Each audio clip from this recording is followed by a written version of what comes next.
Welcome to the Sales Influence Podcast, where we talk about finding the why in how people buy.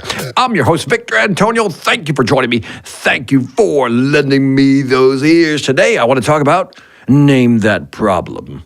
Yeah, back in the day, you'll have to look at this, search out for this on YouTube. But there was a game show called Name That Tune.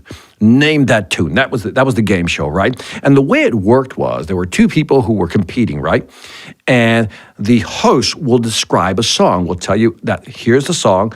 Wouldn't give the person the name of the song, obviously, the contestants. They just said, here's the song. It was written in this year. It was used on this album, or it appeared on this Broadway show. It would just give a description of the song. Now, the two people then had to compete on who can name the song with minimal notes. In other words, they would say, I can name that tune in 7 notes. So that means they would play 7 notes and the person could actually predict it, right? Now, the other person could challenge that, goes, you know what? I don't need 7. I could do it in 6. And the other person would say, no, I don't need 6. I need 5. I need 3. I need 2. Believe it or not, there's some people who actually went down to 1 note. And so when the other person said, okay, you go ahead and answer it, they go, okay, name that tune. So for example, it starts out with name that tune. Person A says, I can name that in 7 notes. And the other person says, I can name that tune in 6 notes. And the other person says, I can name that tune in 3 notes. The other person would say, go ahead, name that tune. And now, if they didn't name the tune right, they would lose points on that, obviously. What's always fascinating about the show is, first of all, it was always fascinating when people could actually get on 1 or 2 notes. And you know what? I should include a sample. In fact, I'm doing that right now. Here's a sample of Name That Tune, a show that was very popular in the 70s. Good luck, and I hope you both remember tunes very well, because it's time to play bid a note, and here's how it works. I'll read clues to well-known tunes, then you'll bid against each other as to how few notes it'll take you to name that tune. The first player to score 3 tunes wins 20 points and a great prize. In this case, you need it to tie it up. Wash, here is your first clue. Introduced as the title tune of a 30s Broadway musical, this tune later appeared in the film Young Frankenstein and was revived in 1984. You won the last round, so you start. Sandy? Wash, I can name that tune in 6 notes. Sandy? I can name that tune in 4 notes. Wash, I can name that tune in 3 notes. Sandy? Name that tune. All right, Sandy, you get a chance to name the tune. Here's your clue once again. Introduced as the title tune of a 30s Broadway musical, this tune later appeared in the film Young Frankenstein and was revived in 1984. Listen carefully. Here are your 3 notes. Sandy? The Farmer and the Devil. Oh, I'm sorry. Putting on the Ritz. Putting on the Ritz. Brent Astaire did it in the movie Blue Skies.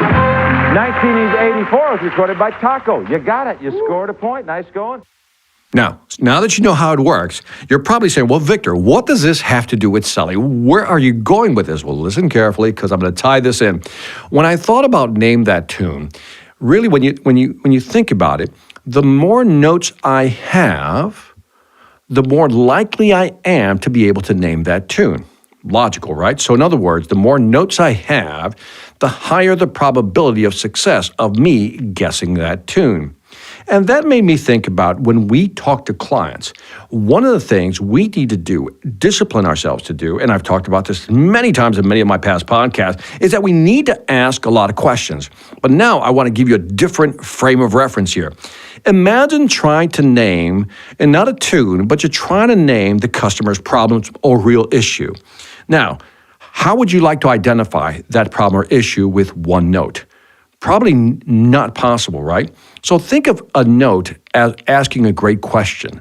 So let me reframe it. Imagine talking to the customer, and then you ask the customer 1 question. And then the customer says to you, all right, name my problem.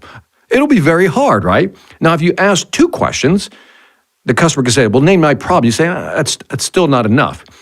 What I'm trying to highlight here is that the more questions we ask, the more likely we're able to guess, identify, understand the customer's issue. So this is kind of a fun way to think about it.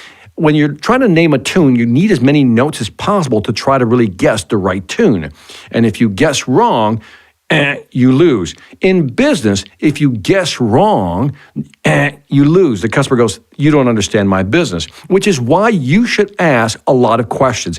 Each question gets you another note that you could use to identify the customer's problem tune. So think about it this way, that the more questions we ask, the more we dig deeper, the more we get a full understanding of what the problem tune is, if I can use that analogy, for the customer. This is important. Now, there's 3 types of questions I typically like to ask, and I'm going to ask you to do the same. Be patient, ask these questions. The first is by the way, I'm going to use the acronym FIT, F-I-T. The first one is always be good at asking follow-up questions. Now, a follow-up question is simply as you've asked the first question, they gave you an answer, but you can say something, can you tell me more about that? What did you do in that situation? When you decided to do this, what did you do? How did you correct that? These are follow-up questions. So become good at asking follow-up questions. Number 2, impact questions. Again, how, Mr. Customer, is not having this service, this software, or this product going to impact your business? How is that impacting your close rates? How is that impacting your sales cycle? How is that impacting your cost, your revenue, your market share? You start asking impact questions to really understand what's going on. And the last one, it's a very interesting one. Not a lot of people talk about this one. It's a trade-off question. A trade-off question is, Mr. Customer, if you had to choose between this or that, what would that be? And then why? That would be the follow-up questions. But the trade-off is, if you had to trade off between doing this versus doing that, where would you put your emphasis? If you had to spend your budget money on this product or that product, where are you more likely to want to spend it for it to have the maximum impact? So again, always ask a follow-up question. Always ask those impact questions. Impact questions are great. And then trade-off questions, that's moving towards the close, because once you start asking about trade-offs, you're really asking the customer for subtle micro commitments. Like if you could choose between these 2 products, Mr. Customer, which one are you more likely to go with? Or which one would your team be more likely to adopt quicker? These are trade-off questions, right? So these are great questions to ask.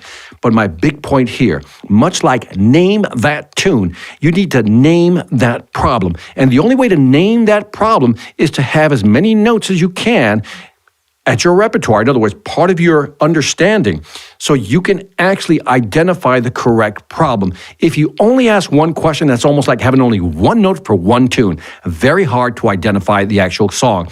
But if you have multiple notes, you've asked multiple questions, and the more you gather, the more you're able to identify that problem tune. And that is it for the Sales Influence Podcast. I know this was different. Would love to hear your feedback on this one. Let me know what you think. iTunes, Stitcher, YouTube, Spotify, Pandora. Leave me some feedback. Always love to hear from you. And after you do that, again, check out the Sales Velocity Academy. We're super excited because we've got some great new courses that we're putting up there. And if you're not a member, why not? Also, check out our master classes happening once a month. If you really want to sell more faster, go to salesvelocityacademy.com. And on that note, this is Victor. Hi, I'm Victor Antonio. I'm an author, sales trainer, and keynote speaker. I'm often asked, what makes a great speaker? Is it someone who delivers real content that the audience can use? Is it someone who engages the audience so they're part of the learning experience? Or is it someone who can motivate an audience to push them beyond their comfort zone and discover new abilities? The answer is yes. But the most important thing to remember is that I'm not there to look good. I'm there to make my client look good. Simply put, it's never about me, and it's always about them.